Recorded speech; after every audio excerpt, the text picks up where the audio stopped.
পুরুষ মানুষের জীবন যেন এক অনিশ্চিত সফর। কখনো সে উঁচু পাহাড় ডিঙ্গায়, আবার কখনো সে অন্ধকার গলিতে পথ হারায়। জীবনের প্রতিটি মুহূর্ত তার জন্য এক নতুন চ্যালেঞ্জ, নতুন এক যুদ্ধ। তার জীবনের গতি কখনো স্থির থাকে না, ঠিক যেন বাঁকানো এক নদীর মতো, যা বয়ে চলে অজানা গন্তব্যের দিকে।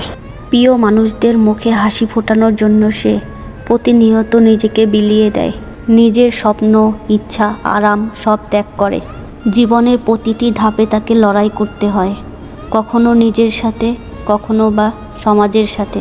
কিন্তু এই লড়াইয়ের কথা কেউ শোনে না। ব্যর্থতার যন্ত্রণা তাকে যখন গ্রাস করে, তখন সে কাউকে কিছু বলতে পারে না, কারণ এই সমাজ ব্যর্থতা মেনে নেয় না, উপহাস করে।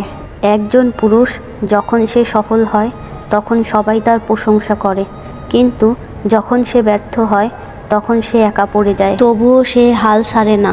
শত কষ্ট, দুঃখ, হতাশার মাঝেও সে মুখে হাসি রাখে। সে জানে তার কান্না কেউ দেখতে চায় না, তার কষ্ট কেউ বুঝতে চায় না।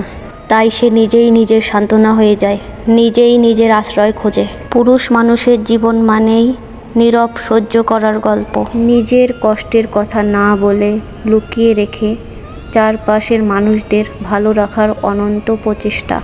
তার হাসির আড়ালে লুকিয়ে থাকে অজস্র না বলা কথা, চাপা কষ্ট, অব্যক্ত কান্না। কিন্তু সে জানে তার হাসিটাই বড় ঢাল, সেটা দিয়ে সে তার ভালোবাসার মানুষদের রক্ষা করে, সুখে রাখে।